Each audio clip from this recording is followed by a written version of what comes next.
Kashi news channel, सच है तो बोलेगा। वाराणसी की करौंदी के आदित्यनगर लैंड नंबर 5 स्थित स्वावलंबन पेरेंट्स एसोसिएशन में दिव्यांग बच्चों की आत्मनिर्भरता और स्वावलंबन विषय पर विशेष गोष्ठी का आयोजन किया गया। संस्था की संस्थापिका और वरिष्ठ समाजसेवी राधा सिंह के नेतृत्व में संचालित विद्यालय में दिव्यांग बच्चे दीपक, मिट्टी की कलाकृतियां, आर्टिफिशियल सजावट सामग्री तथा खाद्य पदार्थों की छोटी पैकिंग जैसे उपयोगी और रोजगार परक उत्पाद तैयार कर रहे हैं।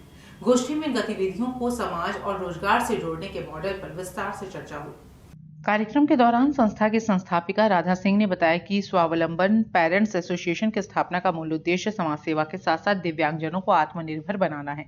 उन्होंने कहा कि परिवार और समाज दोनों स्तरों पर दिव्यांगजनों को बराबरी का अधिकार दिलाना संस्था का संकल्प है।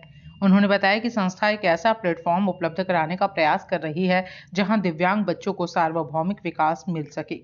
राधा सिंह ने कहा, सरकार अपने स्तर पर कार्य कर रही है, लेकिन समाज सेवी संस्थाओं की भी जिम्मेदारी है कि वे जरूरत के क्षेत्रों की पहचान कर सरकार के सामने उचित सुझाव रखें।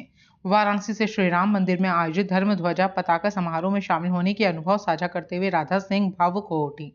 उन्होंने कहा कि यह मेरे लिए अद्भुत और सपने के पूरे होने जैसा अनुभव था। मैंने कभी नहीं सोचा था कि प्रभु श्री राम के दर्शन इस तरह प्राप्त होंगे। मैं स्वयं को अत्यंत धन्य महसूस कर रही हूँ। समाज सेवा पर अपनी प्रतिबद्धता दोहराते हुए राधा सिंह ने कहा कि समाज में रहते हुए हर व्यक्ति का दायित्व है कि वह जरूरतमंदों की सहायता और समाज के उत्थान के लिए कार्य करे। उन्होंने बताया कि शांति, सहयोग और सेवा की भावना ही समाज को आगे बढ़ाती है। बहुत अच्छा अनुभव रहा। प्रभु श्री राम की कृपा रही कि दिव्यांगजनों की सेवा का फल मुझे दिए, कि उनके दर्शन का सौभाग्य मुझे मिला। इसके लिए तो हम शब्दों में बयान नहीं कर सकते कितनी खुशी है मुझे।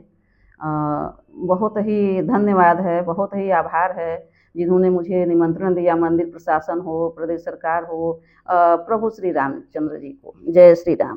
दिव्यांगजनों का विशेष सेवा करेंगे जी, भविष्य का यही प्लान है कि अभी जो दिव्यांगजन हमारे यहाँ कार्य कर रहे हैं 18 से लेकर 45 साल तक के हैं, और सभी अभिभावक धीरे धीरे बुजुर्ग हो रहे हैं। कुछ बच्चों के अभिभावक ख़त्म भी हो चुके हैं, इस दुनिया में नहीं हैं।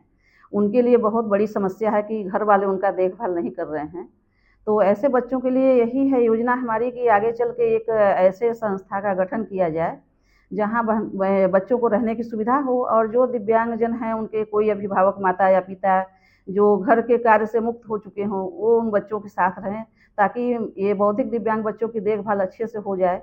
और क्योंकि अगर हम नौकर चाकर जो भी लगाते हैं वहाँ संस्था में, तो वो सही ढंग से नहीं देखभाल कर पाते हैं, क्योंकि उनको केयर करने की बहुत ज़रूरत होती है, क्योंकि ये बच्चे व्यक्त नहीं कर पाते अपनी भावनाओं को।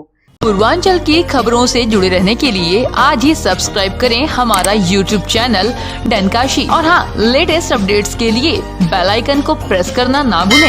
और आपके पास है कोई जानकारी या है कोई सूचना, तो हमारे दिए गए नंबर पर आप हमसे संपर्क कर सकते हैं।